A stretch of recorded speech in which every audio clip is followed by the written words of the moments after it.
Good afternoon, every students. Rice edu যেটা আমাদের target SSC তার তরফ থেকে এবং আমার তরফ থেকে সবাইকে গুড আফটারনুন। আমরা প্রতিদিন যেমন বা প্রতি সপ্তাহতেই বলতে পারো যে যেমন সোমবার দিন দুপুর 1:15, মঙ্গলবার দিন সকাল 9:45 এবং বৃহস্পতিবার 9:45 আমরা ক্লাস করি। তার দুটো পার্ট আছে। সেই দুটো পার্টের মধ্যে এই যে আজকের যে part rice edu target SSC তে আমরা যে ক্লাসটা করি ফর সিএইচএসএল পারপাসে যে ক্লাসটা হচ্ছে, সেই সিএইচএসএল এর ক্লাসটা কিন্তু খুব আমাদের কাছে ইম্পর্ট্যান্ট। কারণ যে এখানে জিকে এবং কারেন্ট অ্যাফেয়ার্সের কিন্তু একটা গুরুত্বপূর্ণ ভূমিকা আছে। তার উপরে বেস করে আমাদের এই ক্লাস বিভিন্ন কোশ্চেন নিয়ে আমরা অ্যানালিসিস করি। গত সপ্তাহেও দেখেছ এবং তার আগের কয়েকটা সপ্তাহেও দেখেছ যে বিভিন্ন কোশ্চেন আমরা কিন্তু পর্যালোচনা করব। আজকেও আমরা 20খানা main traditional GK plus current অ্যাফেয়ার্সের ওপরেও কিন্তু বিভিন্ন ইনফরমেশন দেব।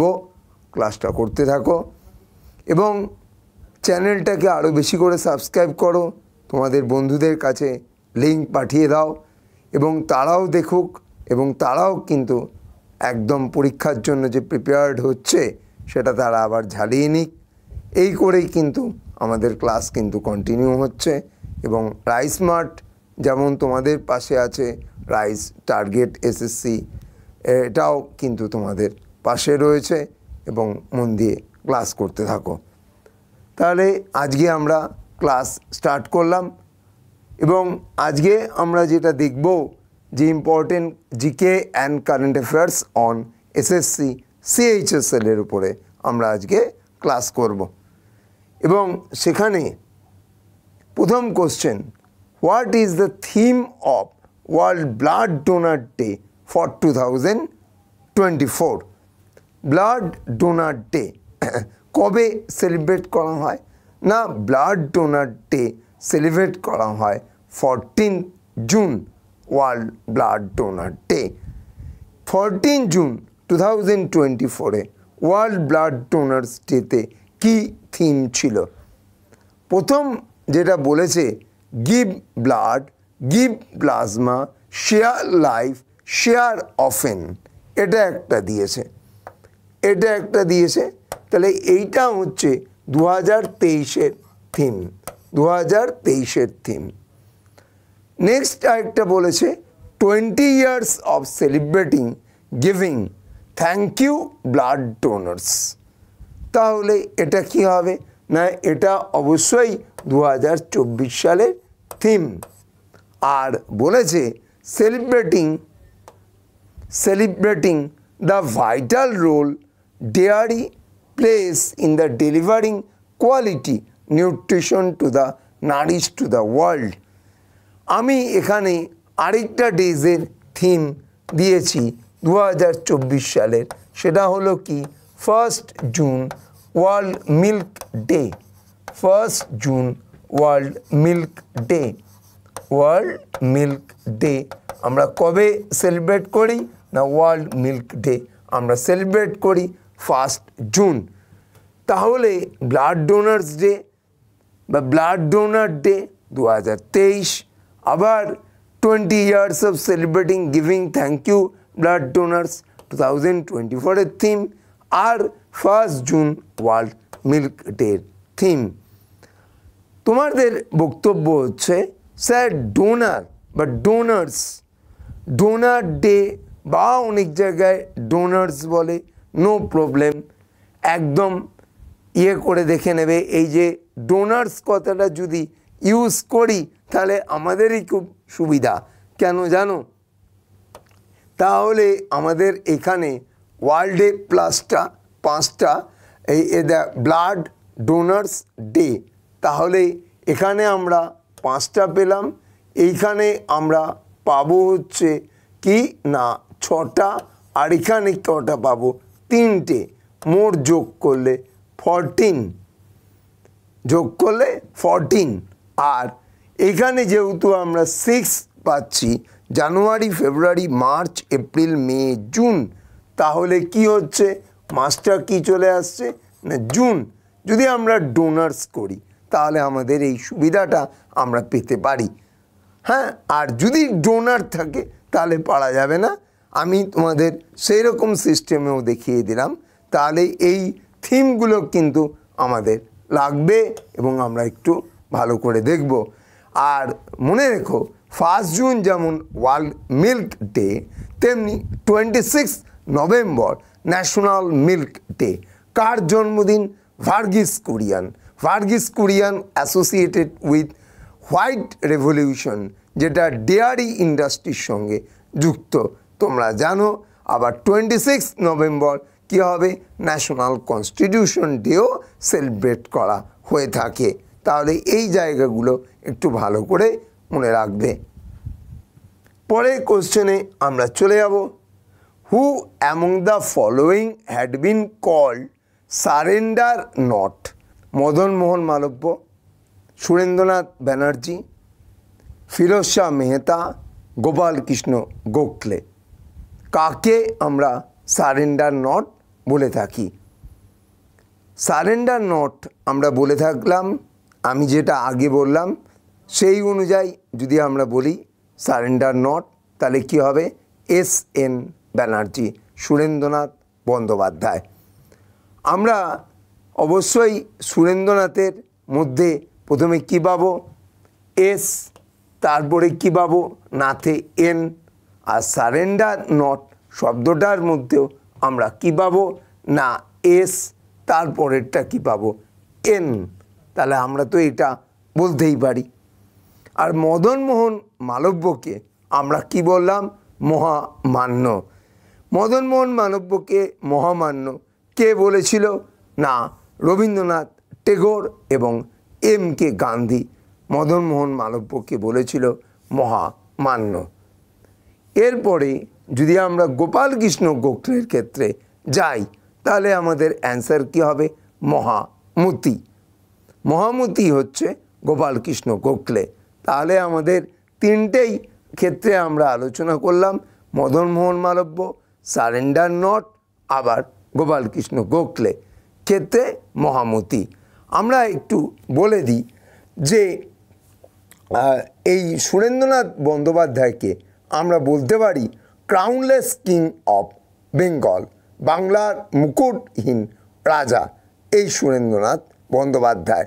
আবার বলা হয় যে ক্রাউনলেস কিং অফ বরিশাল, সে হচ্ছে কে? অশ্বিনী কুমার দত্ত। আবার ক্রাউনলেস কিং অফ ঢাকা কে?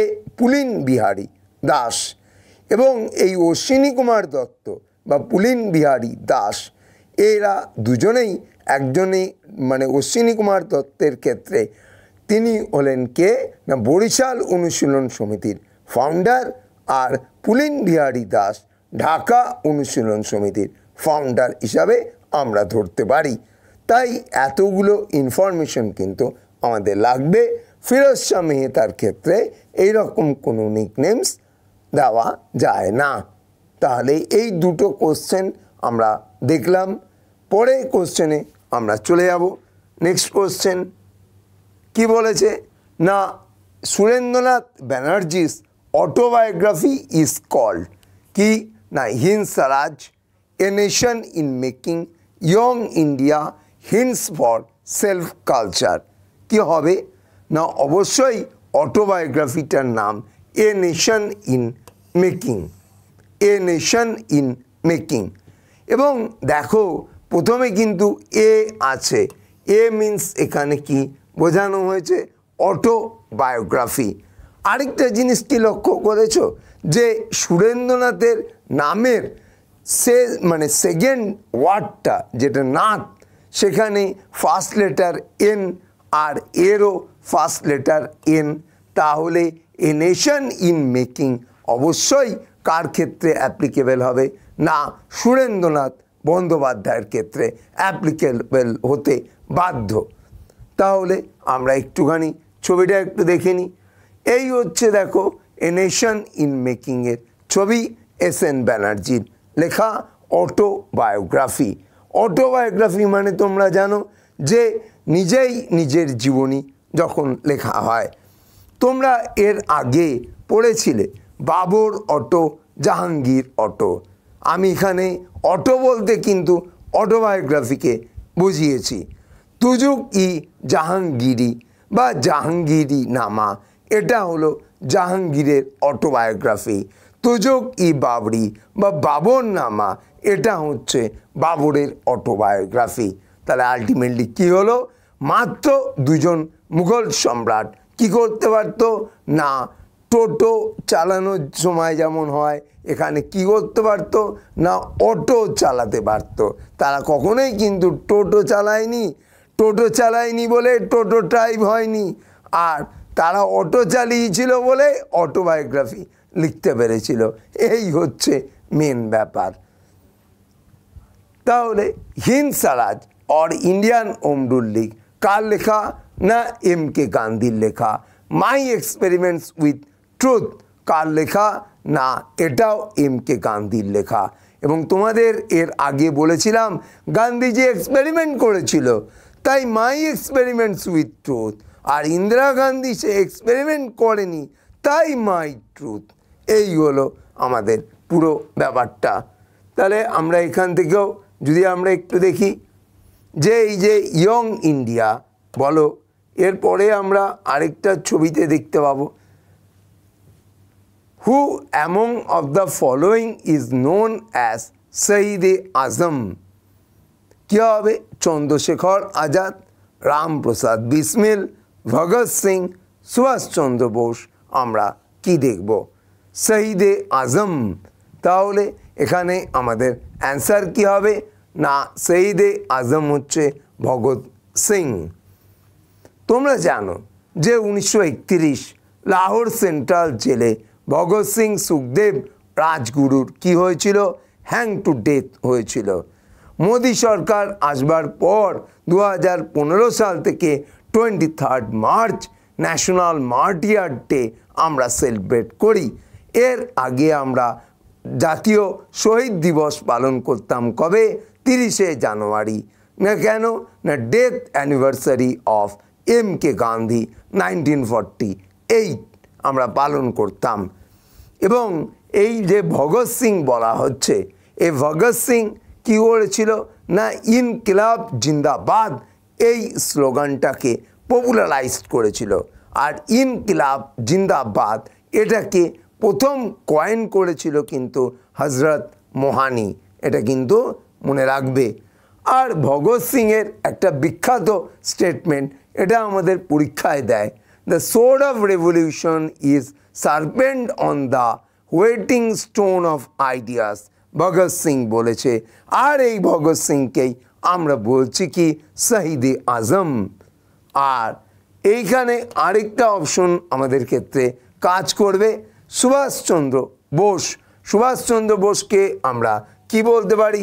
সুভাষচন্দ্র বোসকে আমরা বলতে পারি Patriot of Patriots, Patriot of Patriots. এই কথাটা আমাদের কে বলেছিল না এম.কে. গান্ধী, মহাত্মা গান্ধী বা মোহনদাস করমচাঁদ গান্ধী তাকে এই কথাটা বলেছিল।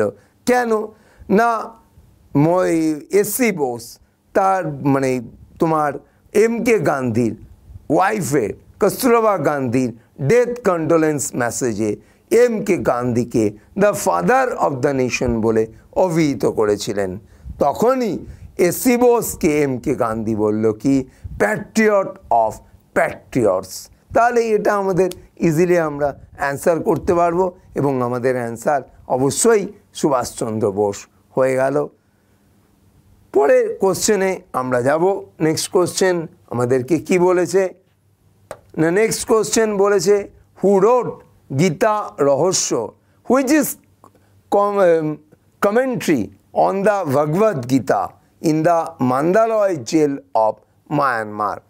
বাল গঙ্গাধর তিলক, সুভাষচন্দ্র বোস, অরবিন্দ ঘোষ, লালা লাজপত রায়। চারটে অপশন আমাদের এখানে কাজ করছে। আমরা একটুখানি দেখে নিই গীতা রহস্য the Arctic home in the Vedas. এই দুটো বইয়ের পড়ে কিন্তু আমাদের বেশ পরিমাণে সংখ্যায় প্রশ্ন দেয়। তাহলে আমাদের অ্যান্সার কি হবে? না, আমাদের অ্যান্সার অবশ্যই বাল গঙ্গাধর তিলক বা বিজি তিলক আমাদের এখানে অ্যান্সার হিসাবে আমরা নেব। আবার এসে অন গীতা, এটা কার লেখা? না, এসে অন গীতা হচ্ছে অরবিন্দ ঘোষের লেখা, এটাও আমরা নেব। আবার শুধু গীতা বা কি বলবো ভগবদ গীতা কার লেখা? কৃষ্ণ দ্বৈপায়ন বেদব্যাস এর লেখা। আমরা যদি দেখি যে এই কি বলা হয়েছে, না ভগবদ গীতা কি, না ইট ইজ এ পার্ট অফ ওয়ার্ল্ডের মধ্যে সবচেয়ে বড় এপিক কার? না মহাভারত তার পার্ট। কেন? কুরুক্ষেত্র যুদ্ধের সময় কৃষ্ণ আর অর্জুন এবং তার রথের সারথি শ্রীকৃষ্ণের মধ্যে যে কথোপকথন, that is called a Gita. তাহলে মহাভারত যদি বেদব্যাসের লেখা হয় তাহলে গীতা কার লেখা? তাহলে গীতাও হচ্ছে কৃষ্ণ দ্বৈপায়ন বেদব্যাসের এর লেখা। তাহলে আমরা ইজিলি আমরা এটা বলতে পারি। এবং ওয়ার্ল্ডের মধ্যে সবচেয়ে বড় মহাকাব্যটা কিন্তু হচ্ছে মহাভারত। এবং এই মহাভারতের আগের নাম ছিল জয় বা জয় সংহিতা, এটাও কিন্তু মনে রাখতে হবে, তোমাদের এখান থেকে প্রশ্ন দেবে। তাহলে আমরা এটা গীতা রহস্য, the Arctic in the Vedas. এবং আরেকটা কথা আমাদেরকে বলি, এই যে ধরো কেশরী, কেশরী আর আমরা যদি দেখি মারাঠা, এই দুটো জার্নাল, এই দুটো, এই যে মারাঠা জার্নালটা, এই মারাঠা জার্নালটা কোন ভাষায়? না ইংলিশ। কেশরীটা কোন ভাষায়? না কেশরীটা অবশ্যই কি হবে? না কেশরীটা অবশ্যই মারাঠি ভাষায়। এক্ষেত্রে আমি একটু বলি, তিলক যদি এখানে অপশনে না থাকে তাহলে আমরা কি করব? না তিলক যদি এখানে অপশনে না থাকে তখন চিপলাঙ্কার আগারকার করব। আবার তিলককে যেমন আমরা লোকমান্য বলবো, আমি বলে দিই, আগে মহামান্য আলোচনা করেছি, এবার লোকমান্য বিজি তিলক। আবার বিজি তিলককে বলা যায় the father of the unrest in Indian politics. কে বলেছিল? ইংলিশ জার্নালিস্ট ভ্যালেন্টাইন চিরল তাকে কি বলছে? The father of unrest in Indian politics, ভারতে বিশৃঙ্খলাবাদের জনক। আবার mother of the Indian unrest politics বলা যেতে পারে। তাই সেটা কাকে বলা যেতে পারে? না মাদাম ভিকাজি কামাকে বলা যায় the mother of unrest in Indian politics, mother. আর তিলক হচ্ছে ফাদার। এবং এই যে লোকমান্য কথাটা তিলককে বলা হয়েছিল, কে বলেছিল? না লোকমান্য কথাটা বলেছিল দ্য পিপল অফ ইন্ডিয়া। কেন? না তার বিচার বুদ্ধি ক্ষমতা, তার সিদ্ধান্ত, এইগুলোর জন্যই এই তিলককে লোকমান্য আখ্যায় ভূষিত করেছে ভারতবাসী। এর পরে কোশ্চেনটাতে আমরা যাব। Indian army and the Puneet Balan group join hands to inaugurate the nation first constitution park in which place of India. তাহলে Indian army and Puneet Balan group, প্রশ্নের মধ্যেই উত্তর আছে। কি পার্ক তৈরি করেছে? India first constitution park in which place of India, সংবিধান park. তাহলে কি আছে? না আমার এখানে দেখতে পাচ্ছি যে পুনিত বালানের PUN আছে। তাহলে আমার এখানে অ্যান্সার কি হবে? না আমার অ্যান্সারও হবে কিন্তু পুনে, মহারাষ্ট্র। এটা একদম ইজিলি আমরা অ্যান্সার করতে পারলাম যে পুনিত বালান গ্রুপ এর সহযোগিতায় ভারতের প্রথম কনস্টিটিউশন পার্ক কোথায় প্লেসড হলো? না পুনে, মহারাষ্ট্রতে প্লেস হলো। অপশন পুনে ছিল, মুম্বাই ছিল, নিউ দিল্লি ছিল, চেন্নাই ছিল। চেন্নাই থেকে কি হতে পারে? চেস। তোমরা পি শ্যাম নিখিল নাম শুনেছ, 85th grand master of India. এবং এই 85th grand master of India তিনি কোথাকার লোক? অবশ্যই তিনি চেন্নাইয়ের লোক। একদম সোজাভাবে অ্যান্সার করে দিতে পারবে। The headquarters of International Civil Aviation Organization is located in which of the following cities?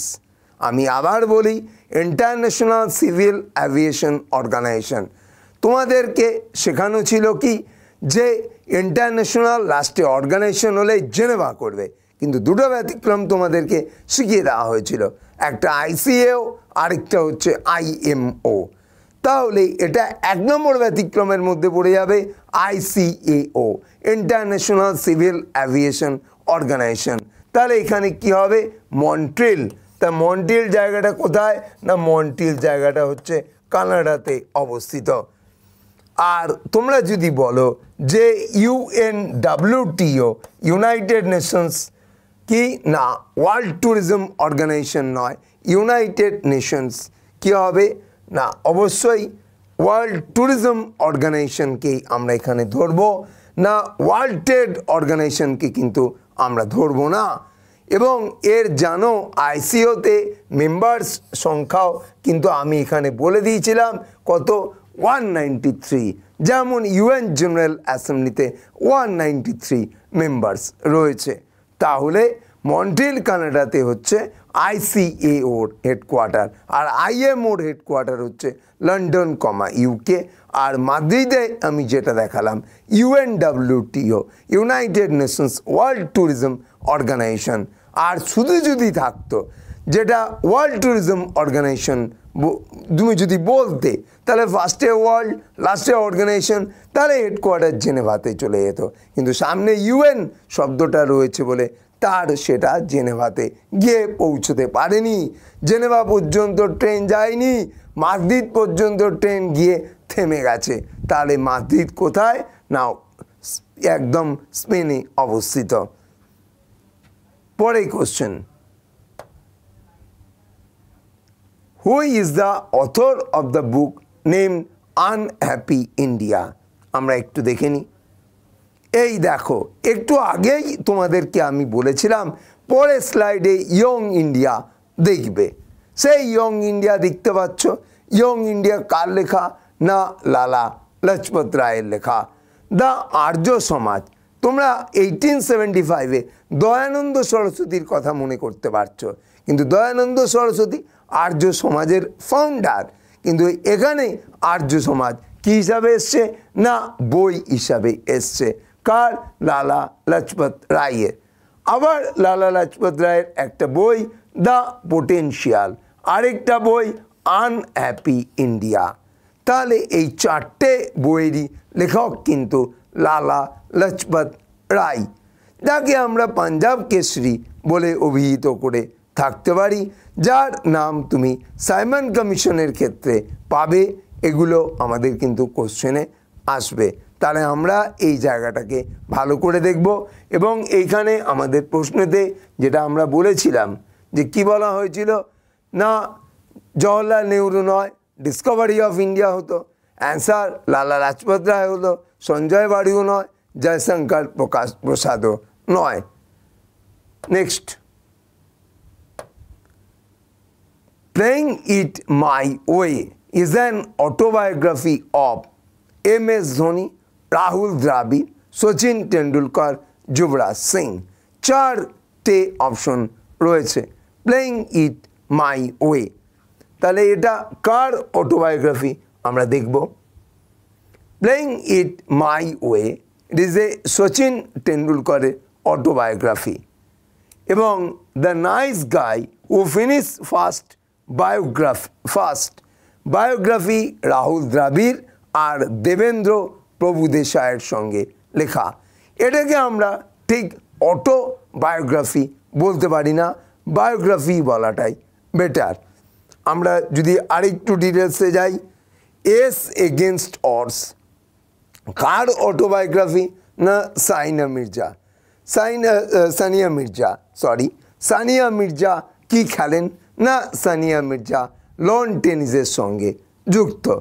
আবার প্লেইং টু উইন কে? না সাইনা নেহওয়ালের লেখা। The test of my life কার লেখা? না যুবরাজ সিং। অবশ্যই যুবরাজ সিংকে তোমরা T20 ওয়ার্ল্ড কাপের ব্র্যান্ড অ্যাম্বাসেডার বলে দেখতেই পাচ্ছ, উসেন বোল্টকে দেখতেই পাচ্ছ। তাহলে আমরা অবশ্যই এই তিনটে অটোবায়োগ্রাফিও কিন্তু আমাদের ক্ষেত্রে খুব মনে রাখতে হবে।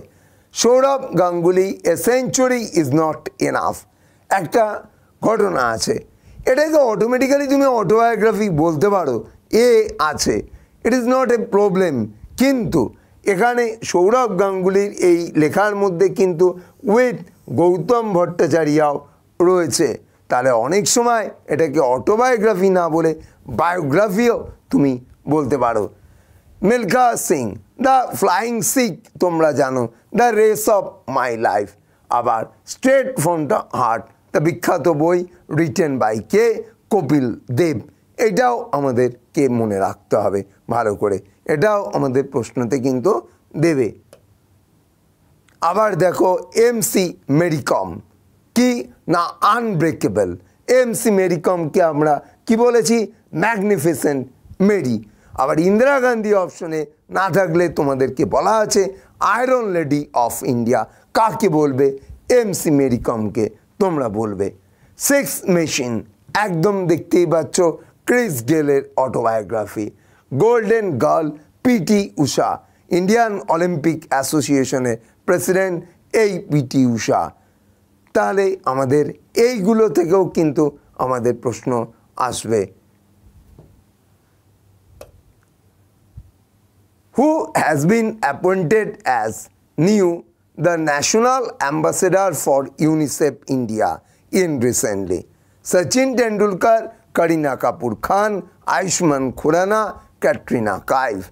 একদম চোখ কান বুঝে আমাদের অ্যান্সার কী হবে না করিনা কাপুর খান। এই দেখো করিনা কাপুর খান, তিনি কি না একদম ইউনিসেফ লেখাই আসে। এবং অবশ্যই তোমরা জানো ইউনিসেফ ডে কবে, 11 ডিসেম্বর, এবং ইউনিসেফের হেডকোয়ার্টার তোমরা জানো কি না নিউ ইয়র্ক। কিন্তু একটা জিনিস নিয়ে তোমাদের খুব অসুবিধা হয়, হোয়াট ইজ ইউনিসেফ? ইউনিসেফের ফুল ফর্ম কি না ইউনাইটেড নেশনস চিলড্রেন্স ফান্ড।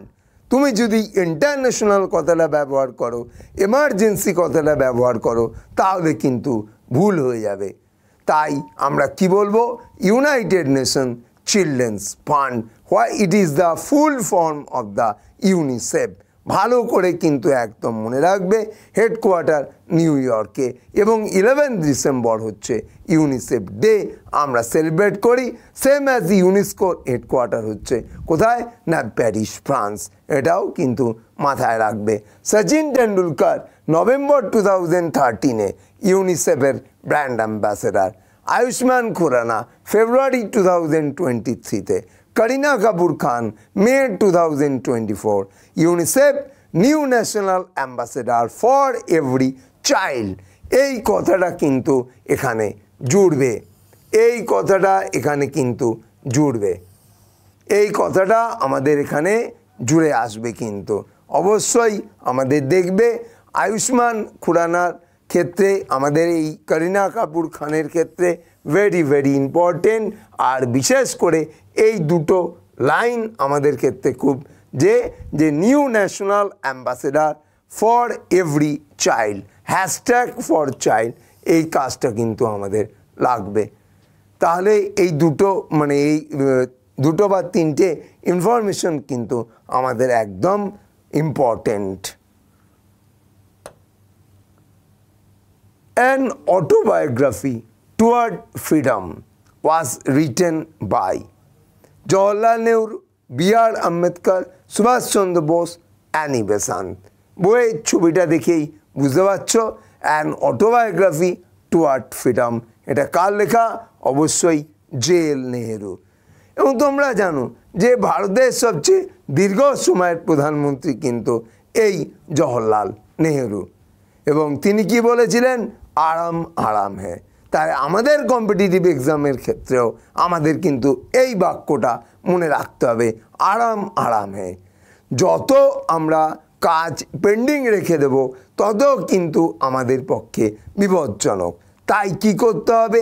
প্রত্যেক দিন যে ক্লাসে যেটা হলো সেটা যখন বাড়িতে রাত্রেবেলা আমরা পড়তে বসবো সবগুলোকে আমাদের রিভিউ করতে হবে, পেন্ডিং কাজ কিছু রাখলে চলবে না। আর জিকে এবং কারেন্ট অ্যাফেয়ার্স এমন একটা প্রশ্ন যেখানে কিন্তু প্র্যাকটিস ছাড়া কোনো উপায় নেই, এবং আমি তোমাদের যেরকম শর্ট ট্রিক্স ক্লাসে দেখিয়ে দিই অনলাইনে আমি যেমন এখন দেখাচ্ছি, প্লাস অফলাইনের ক্লাসগুলোতেও আমার ক্লাসগুলো পুরোটাই ট্রিক্সে ভরা থাকে। সেই ট্রিক্সের ক্লাসগুলো যত তোমরা বেশি করবে তত বেশি তোমরা কিন্তু সাফল্যের দোরগোড়ায় পৌঁছে যাবে। তাই আমি এখানে বলবো যে কি বলা হয়েছে না, একদম জওহরলাল নেহরুর ক্ষেত্রে অ্যান অটোবায়োগ্রাফি টুয়ার্ড ফ্রিডম, এটা অবশ্যই কি হবে না JL নেহরুর লেখা। My country my life is written by রাঘব ভাল, লালকৃষ্ণ আদবানি, মমতা ব্যানার্জি, মীরা কুমারের লেখা। কার লেখা হতে পারে? অবশ্যই আমাদের এখানে অ্যান্সার যেটা আমরা নেব লালকৃষ্ণ আদবানি। তোমরা জানো যে 2024-এ ভারত সরকার 5 জনকে ভারতরত্ন দিয়েছে, তার মধ্যে একমাত্র লালকৃষ্ণ আদবানি জীবিত, তাই তার নামের ফার্স্ট লেটার L, বাদ বাকিরা সবাই পস্টুমাসলি। তাহলে আমরা যদি এবার একটু দেখি, দেখো যে মাই country my life, my music my life বিখ্যাত সিতার শিল্পী পণ্ডিত রবিশঙ্করের লেখা। আবার যদি আমরা দেখি যে সুপার ইকোনমিক্স, এটা কার লেখা না রাঘব ভালের লেখা। আমরা যদি আবার একটু দেখি যে 15 speaker of the Lok Sabha Meira Kumar এবং লোকসভার ফার্স্ট ওমেন স্পিকার, তার বিখ্যাত বই কি না Indian parliamentary diplomacy speaker's perspective has been written by the author. তাহলে আমাদের এখানে অ্যান্সার কি হবে না মীরা কুমার। এবং মীরা কুমারের বাবু জগজীবন রাম বিহারের সাসারামের MP, এবং এই সাসারাম তোমরা জানো ফরিদ কা সুর বা শের শাহের সঙ্গে যুক্ত। তাহলে আমরা এখানে অবশ্যই ভারতের লোকসভার প্রথম women speaker Meira Kumar, second women speaker Sumitra Mahajan. তাহলে আমরা একটু দেখব। আর ওম বিড়লা যিনি একমাত্র স্পিকার যিনি 20 বছর টানা কি হয়েছে না MP হিসাবে থেকেছেন, এবং এবারেও তিনি MP হয়েছেন। তাহলে এটা তার রেকর্ড ওম বিড়লার ক্ষেত্রে। পরে তাহলে এই কোশ্চেনটার আমরা যেটা অ্যান্সার করলাম না মীরা কুমার হয়ে গেল আমাদের এখানে অ্যান্সার। চলো 14 নম্বর question, which of the following book is not written by Salman Rushdie? Midnight children Salman Rushdie, an area of darkness, the satanic verses, shame. তাহলে কি হবে আমাদের অ্যান্সার আমরা একটু দেখে নিই। না অ্যান এরিয়া অফ ডার্কনেস এটা কার লেখা না BS নাইপালের লেখা। তাহলে আমাদের এটা কি অ্যান্সার নিয়ে নিল না বি অপশনটা আমাদের এখানে কাজ করলো। এখানে কিন্তু আরেকটা উল্লেখযোগ্য সেম মানে কি বাংলায় লজ্জা কিন্তু সালমান রুশদির লেখা নয়, লজ্জা হচ্ছে তসলিমা নাসরিনের লেখা। তাহলে আমাদের এই বইটা কিন্তু ভেরি আমাদের কাছে ইম্পর্টেন্ট। মিডনাইট চিলড্রেন বলো, স্যাটানিক ভার্সেস বলো, সেম বলো, the east and the west বলো, তাহলে এইগুলো হচ্ছে কিন্তু Salman Rushdie. Sorry, the east comma west করবে, the east the and the west যদি বলে প্রাচ্য অ্যান্ড পাশ্চাত্য বিবেকানন্দ। আবার যদি বাংলায় বলে পূর্ব পশ্চিম তাহলে হবে সুনীল গঙ্গোপাধ্যায়। এই ভ্যারিয়েশনটা কিন্তু মনে রাখবে। পরে কোশ্চেনে আমরা যাব সালমান রুশদি। দেখো মিডনাইট চিলড্রেন আগে দেখিয়ে দিই। সালমান রুশদি সেম, সালমান রুশদির দ্য স্যাটানিক ভার্সেস।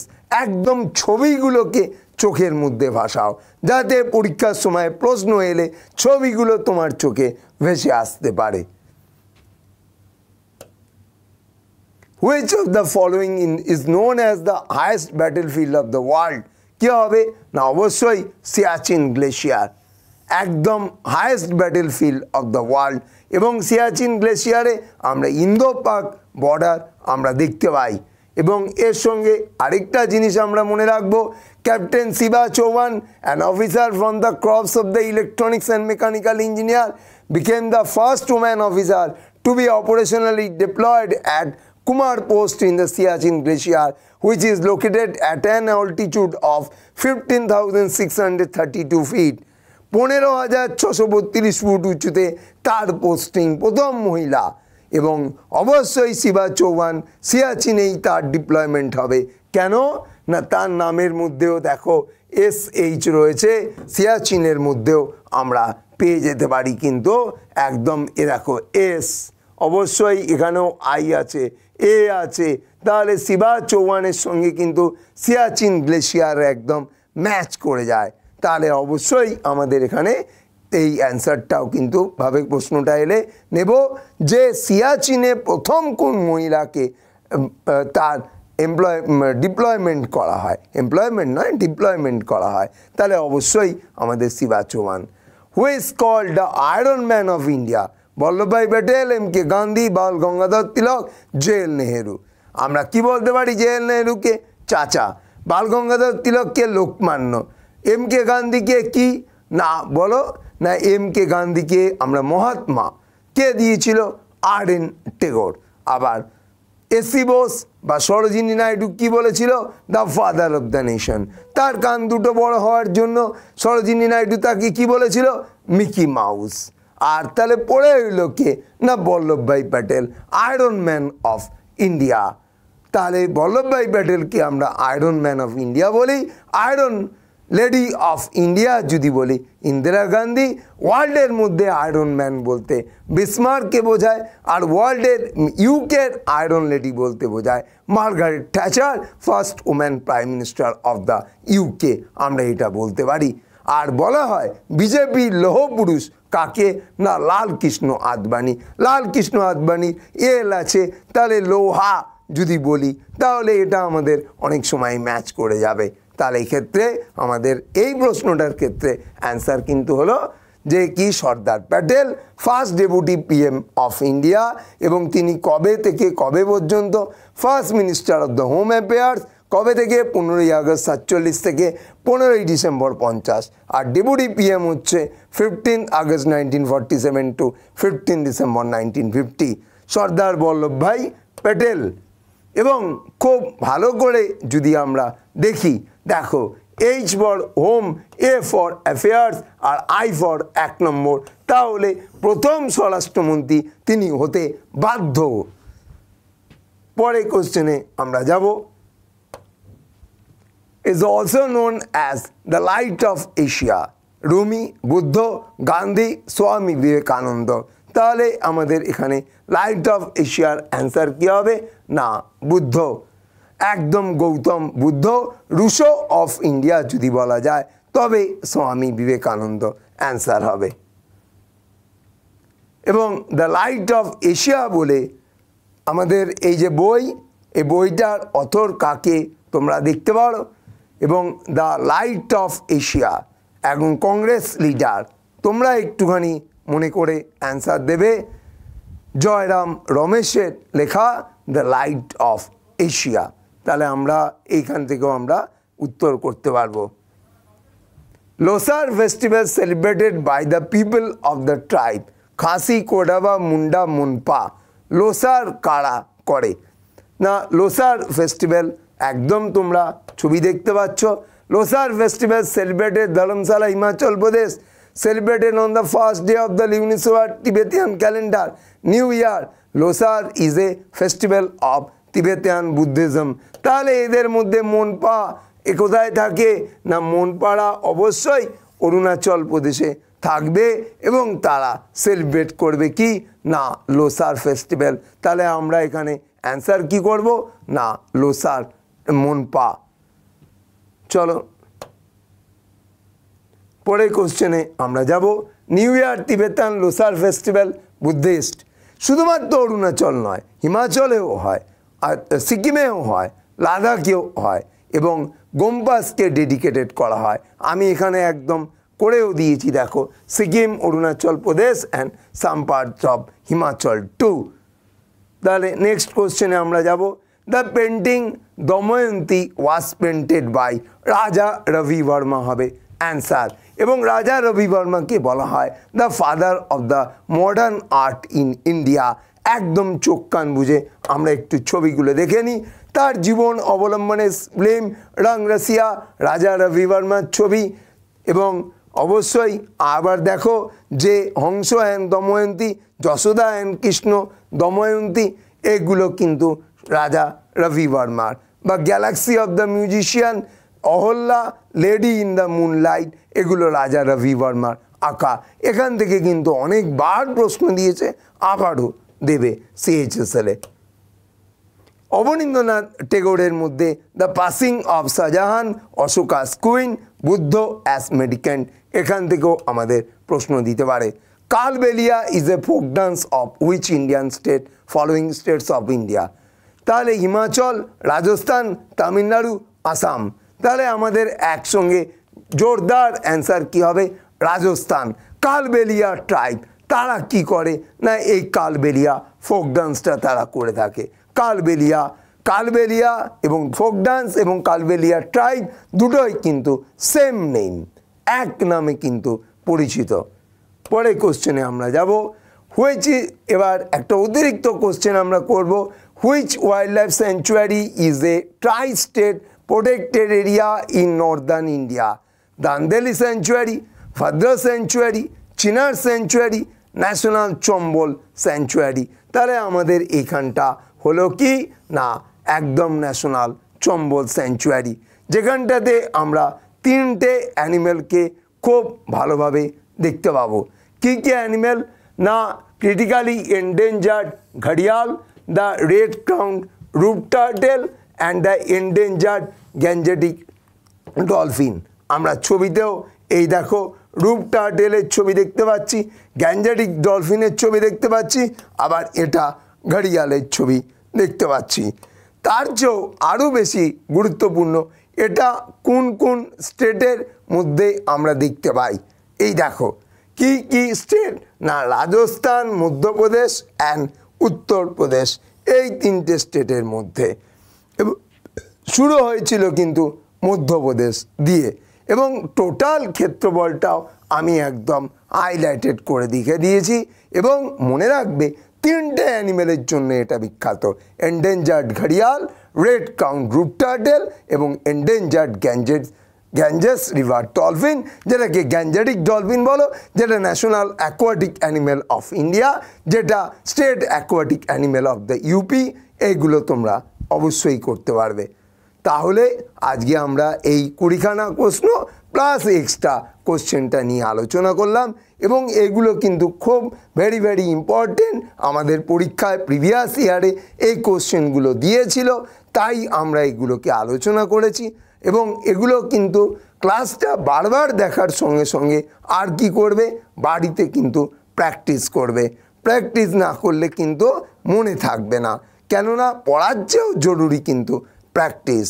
তাহলে থ্যাংক ইউ ভেরি মাচ, এবং মন দিয়ে ক্লাস করতে থাকো। এবং রাইস এডু টার্গেট এসএসসি তোমাদের সঙ্গে সবসময় আছে, আমরা তোমাদের সঙ্গে সবসময় আছি। প্র্যাকটিস করো এবং সাফল্য আসবেই।